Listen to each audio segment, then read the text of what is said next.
Coming to you from race night on Speed Street in Bristol. For the first time in front of a live audience, this is the Pace Lap. I am so excited to be here, and I am so excited that you guys are here because this is the first time we've ever done the Pace Lap live. And on top of that, it's Bristol, baby. It doesn't get any better than this. I mean, am I right? I have a wonderful lineup of guests for you guys tonight, and I'm actually about to bring our first one on stage because he's a very busy man and has to get going. But my first guest, please welcome the Vice Chairman of NASCAR, Mr. Mike Helton. Again, everyone, this is the Vice Chairman of NASCAR, Mr. Mike Helton. Thank you, Jessica. I should also mention that you are a Bristol native and this side of the street, Bristol, Virginia, need to clarify. And you also went to college here, so you've spent a lot of time in this town. The first 26, 27 years of my life was spent right here in Bristol. Well, talk to me a little bit about what it's like growing up as a race fan in Bristol.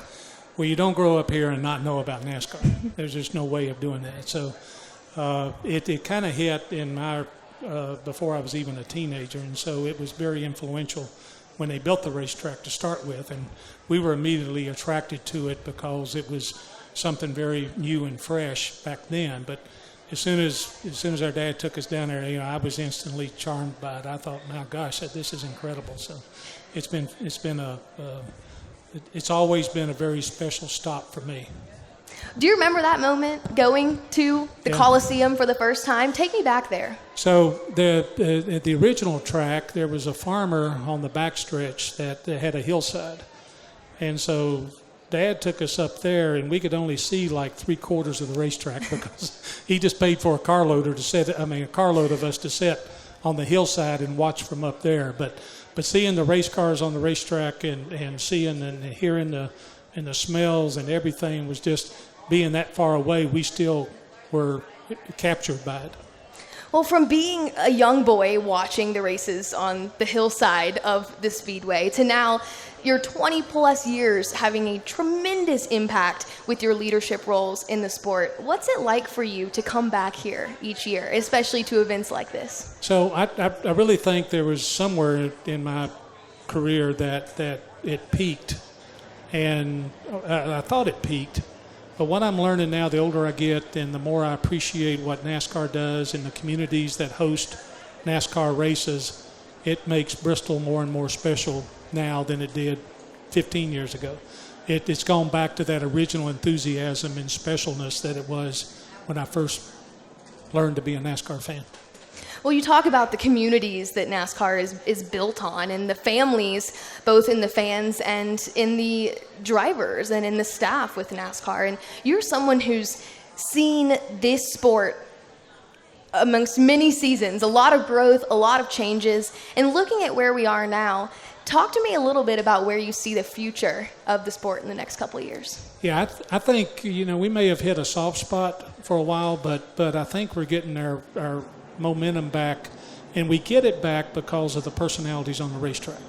We went through a cycle here a few years where we lost Carl Edwards from a driver's perspective, and Matt Kenseth and Tony Stewart and Jeff Gordon and Dale Earnhardt Jr. and some others.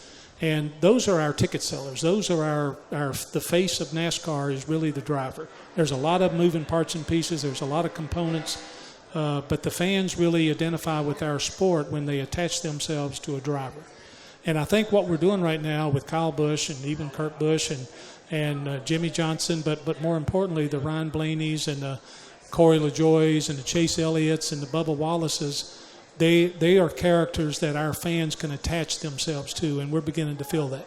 I absolutely agree. And another one of those characters, we actually have a driver joining us a little bit later on, Kaz Grala. He's a great one if you're looking for a new favorite driver. For entertainment. Absolutely. He's a great one. You'll get to meet him in just a little bit. But I know I'll have to let you go, but I do have one more question for you. You have such a unique role in the sport, and you've come to Bristol so many times with that unique role. You almost get a view of the race that a lot of people don't get. Do you have a memory in particular that stands out to you?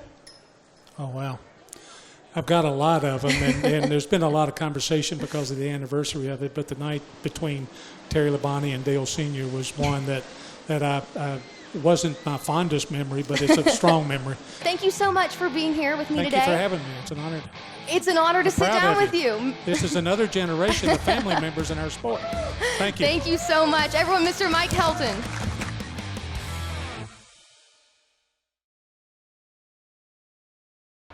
We're at Food City Family Race Night on Speed Street. I don't think we could be any better. That's right. I agree. Well, we're talking about Bristol memories and we're telling Bristol stories, and I have two of the best people up here to tell some Bristol stories. Your father's the best storyteller there is, whether it's Bristol or anywhere else. But no one in my family believes me. That's the problem. Yeah, we've heard all his stories. I want to hear some from you. Well, you've been with Bristol Motor Speedway for, what is it now, 22 years? 22 years, that's right. It's hard to believe. 9th year now as the general manager. Yes. And like I was just speaking with Mr. Helton, you have such a unique role, such a unique view of the race and of the experience. Now, a lot of people here today know what it's like maybe to go to the Coliseum, but for our friends at home across the seas that are watching internationally, can you describe just what it's like to experience that night race at Bristol? Well, truthfully, it's hard to describe. And if you've been there, you know that. It's one of those experiences that you just really have to come, because it's like a music festival meets a NASCAR race meets the state fair, all wrapped into one with over 100,000 of your closest friends. We'll have people from all 50 states and 20 different countries here this weekend. And it really is a spectacle. There's nothing else like it. The Speedway itself is 160,000 seats, completely bowled in. It's a football stadium on steroids. And then you drop 36 cars down in the middle of it and let them go at it. It is a sight to behold. I love that. Let them go at it. That's exactly what it is. And that's exactly what we're going to see this weekend, especially based on the races that we've seen the past couple weeks.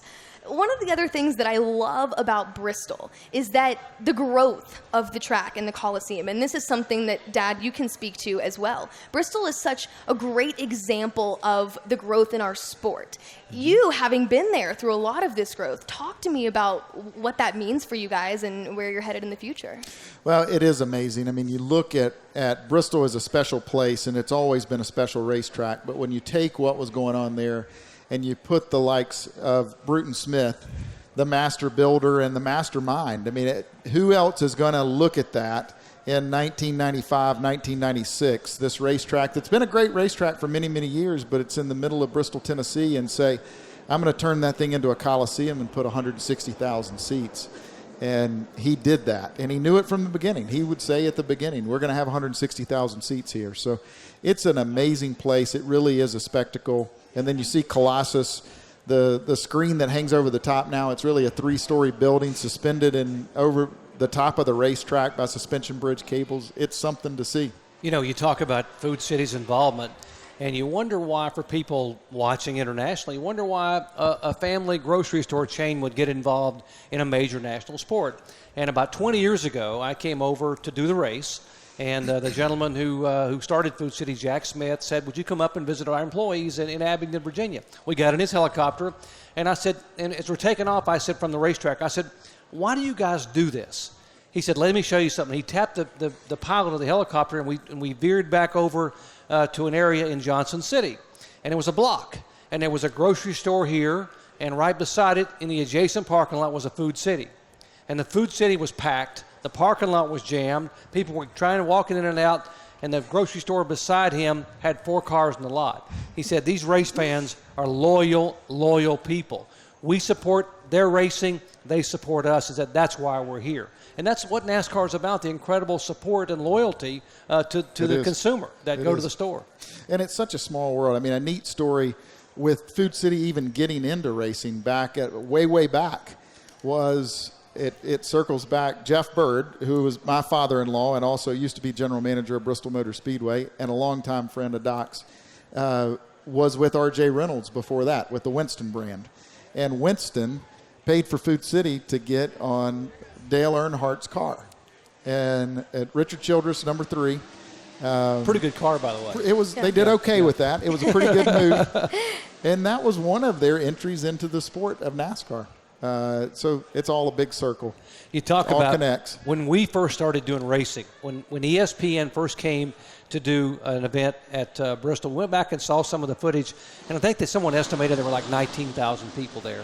But then people around the country who had cable, something that was new back then, got to see the crowd and got to see the action and the drivers and everyone screaming. No one sat down, and suddenly here comes Bruton Smith, and he buys the track. And one of the guys involved in that deal, and he said, boy, he's spending a lot of money. He said, how will he ever make it back? Well, guess what? He came in and spent 10 times that amount of money to build it. And then when they got it finished, I'll never forget, we are getting ready to come on the air for ESPN on the night race. And I'm calling the race, and a helicopter comes through the valley, and the music comes on for ESPN, and the helicopter comes over a rise, and there is massive Bristol Motor Speedway, the last great Coliseum. And the lights, the sun is setting, and I say, welcome to the Rose Bowl of racetracks. And about that time, the back door of the broadcast booth opens up wide open, and it's Bruton Smith said, I love that Rose Bowl of racetracks. And we're going, shh, we're on the air. He didn't care. He didn't care. It was his place, and he loved the fact that we made it, we likened it to one of the great arenas for football in our country, the Rose Bowl in Pasadena. Thank you guys so much for being here. Dad, I'm going to keep you Absolutely. on stage. But Thank Mr. you. Caldwell, I really appreciate your Yes, time. absolutely. Thank you, Thanks so everyone. much. Jerry Caldwell. Woo! I know I made the joke earlier, but really, you guys, if you're looking for another favorite driver or a new favorite driver, this is your guy right here. Kaz Grala is a wonderful person to know. And I've only known him for about a year now, but we've become pretty good friends because we work together a lot, and such good friends that he let me drag him here to Bristol to do this stage show. So, Kaz, thank you so much. Yeah, no, thanks for having Do me. your fans are they called the Growlers or anything? Do they have a nickname for the people that follow you? They need to be. That's good. That'd be I good. think you just discovered something. Yeah. We'll trademark that one right here. The Growlers. The Yes. Growlers. Well, Kaz, this is interesting because now that we have a driver up here, we can get a little bit of a driver perspective. And we've heard everybody else try to explain what it's like to just experience a race at Bristol, but put me in your seat. Put me in the driver's seat. What is that like, taking on Bristol? It's impossible, even being there in person, to really grasp what it's like to get on the track there, because it looks like there's straightaways, but I can promise you there, in fact, are none at all. You don't have any place on the track to take a breath. And the G-forces from the banking and the turns and how tight the turns are just takes the breath away from you. So 300 laps there is what the Xfinity race is, and that will wear you out. I've got some serious respect for those Cup guys who do 500 laps. I can't even imagine. So it's a little bittersweet being here. I'm not going to be on the track on Friday night. I wish I was, but I'll be back on track next week, so I'm not too disappointed. But I'll definitely be watching the races this weekend at Bristol and drooling. I heard some of the Cup guys say today that when you haven't been to Bristol or haven't been around here for you take a race off and you come back, one of the guys said you actually get a little dizzy in the first few laps. You go out there because you're going so fast, 15-second laps on those banks. Do you get dizzy? For sure, especially when you first get into it. I mean, the first few laps in practice, you're never going to be up to speed because you almost have to wrap your mind around it and to get your brain to agree with your right foot, because your brain's telling you that you can't go around here this fast, but you need to be if you're going to run with the top guys. So it takes a little transition, but once you get in the groove for the weekend, you're good. Well, let's talk memories, because I've been chatting memories with everybody else, and it's not Bristol unless you talk about your favorite moments. And you mentioned one earlier, a little moment that happened back in 1999. This is the 20th anniversary of the clash, as we'll call it, between Earnhardt and Labonte. Dad, give me your perspective. What happened that night exactly? Well, Dale Earnhardt, there was a caution with about 15 laps to go. And Terry Labonte was leading, and he and Darrell Waltrip got together, and Labonte spun, and he pitted and put on fresh tires. And at Bristol, fresh tires meant a lot. They take the green flag, and Labonte just goes flying by the fourth-place car. And then with 3 laps to go, he goes flying by 2 cars. And then he's right behind Earnhardt, and on the white flag lap, he goes into turn 3, and he bumps Earnhardt from behind and gives him a little bit of a nudge.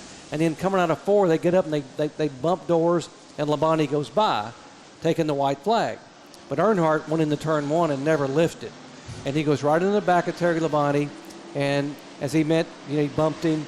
He spins, and Earnhardt comes and wins a race. Well, Jimmy Spencer actually ended up running second, and Jimmy saw what happened, and so he nailed the throttle, and he was trying to catch Earnhardt to spin him out before he got to the checkered flag. And he hit him, but he didn't hit him hard enough. Earnhardt caught it back and won the race. And when the race was over, I've done hundreds of victory lanes. But, when the race is over and everyone shuts the engines off and it gets nice and quiet, I've never been to a track where you turn the engines off and it got louder. And Earnhardt's sitting in the car, and I remember seeing his eyes. We shut the engine off, and the crowd is just going nuts. Probably, there's 160,000 people there, and everyone had an opinion on what happened. I think even he was taken back a little bit before he got out of the car, because the first thing he said to me before I could even ask the question was, I really didn't mean to. I wasn't trying to wreck him. I was just trying to pay him back for that bump over in 3. And then later he used that line, well, I wasn't trying to spin him. I just wanted to rattle his cage. And boy, it rattled a lot of cages. And the fans, by the way, voted that moment in 1999 as the #1 memory at Bristol Motor Speedway.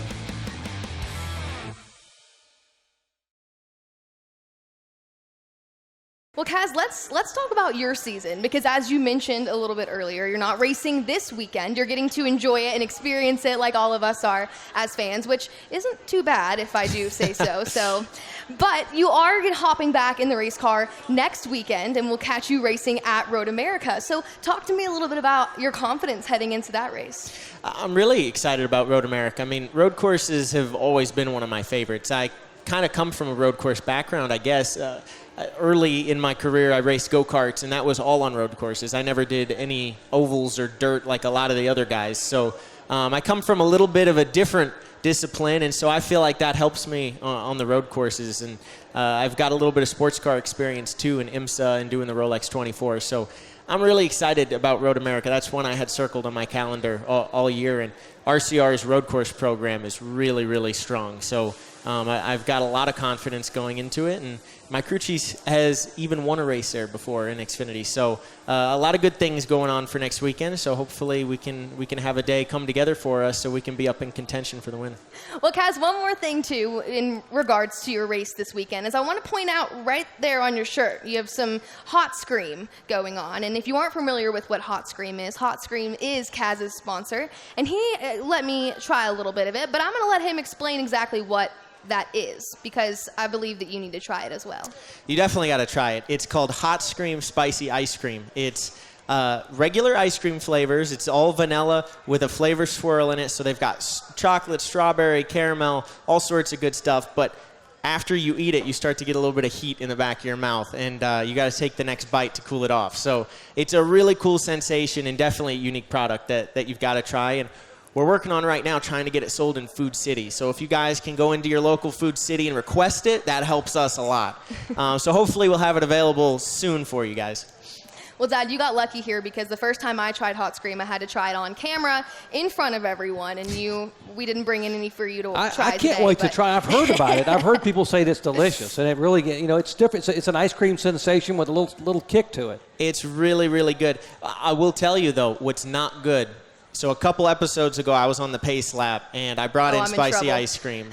And Jessie gave me her unique take on ice cream, and it was actually vanilla ice cream with a flavor swirl as well, but it was Cheese Whiz blended into the ice cream. Right? Oh, I don't recommend it. It wasn't good. It was a joke. It wasn't actual, but we did, as he had me try spicy ice cream on camera, I had him try my Cheese Whiz ice cream on camera.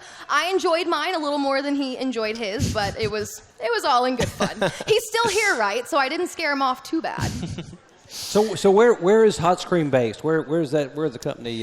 They're located in Connecticut, actually, and they're available in about 550 stores right now. But we're working every day to try to get them sold in more stores, because the more pints they sell, the more races I get to do. So it helps both of us. So Food City has been a great supporter of mine over the last year, and I always love coming out to these events and helping them any way I can. So there's the correlation. If you just came up or just overheard us, there's the correlation between the spicy ice cream and racing. The spicy ice cream is what keeps Kaz Grala on the track. But I do want to get back to some racing talk, because believe it or not, we have to wrap things up pretty soon. And we talked a little bit earlier about Kyle Busch being one of the best, if not the best, considered here at Bristol. looking ahead to this weekend's races, I know we have everything from K&N to the Cup Series, but Dad, I'll start with you. What do you think we're going to get out of this weekend? You know, the best part about a weekend at Bristol like this is that you get to see, so many different series race. You get to see 4 different racing series. The K&N Pro Series, and some young lady named Haley Deegan is here from the West Coast. That's right. Who's second in the point standings and going to run her 3rd race in that K&N Series, and that's on a Thursday night, followed by the Gander Truck Series. Well, I have to say, though, speaking of Haley Deegan, she's taking on the rookie Sam Mayer, who won at Bristol back in April, and not only won, but led every single lap. So I'm very, very anxious to watch that match. Haley and Sam in a shootout on the high banks. I love it. Yeah, we'll have to see. And then the Truck Series, the Gander Outdoor Truck Series, following that night. The next night, the Xfinity Series for 300 laps, and then it's full contact stock car racing. We call it Monster Energy Cup Series. You know, it doesn't get any better than that. And Bristol's a perfect track where you can run all those series, and everyone can race wide open. Absolutely. In the Truck Series race, it kicks off their playoffs. That's right. Which I'm really excited to see. That's going to be really important. Each round only 3 races, so Bristol's really important in that round. And I got to say, I looked at the entry list for the Xfinity race, and I'm a little glad I'm not in it because it looks like it's going to be a tough field. You got Kyle Busch, Eric Jones, Christopher Bell's always strong at Bristol, of course, and I think you've got one of the Penske Cup drivers, either Joey or Brad, in the 12 car too. So I think it's going to be a dogfight up front. So I'm really looking forward to tuning in, but man, those guys have their work cut out for them on Saturday night or Friday night for Xfinity. It's going to be a tough race. Well, you want to talk about dogfights. We've had, I don't know that I'd call them dogfights, but we've had a few discussions on pit road the past couple of weeks. We might be leading ourselves up to a dogfight this weekend at Bristol. Everybody talks about Bristol bringing the temper. Bristol makes you angry just trying to race around it. Can you attest to that? Do you think we're going to see tempers flaring? I'm sure you will, yeah, and every driver's got a helmet that they can throw in the middle of the race. So, yeah, I'm definitely going to be tuned in. I think we'll see some good action this weekend. Well, unfortunately, that is all the time that I have with you guys today. And that concludes our first live Pace Lap. So thank you guys so much for being here. Thank you both so much for being here. Good to see you. Good luck. Thank you. Again, my name is Jesse Punch, here with my dad, longtime NASCAR broadcaster, Dr. Jerry Punch, and NASCAR Xfinity Series driver, Kaz Grala. That's all for this live taping of the Pace Lap. Thanks for watching, and we'll see you at the track.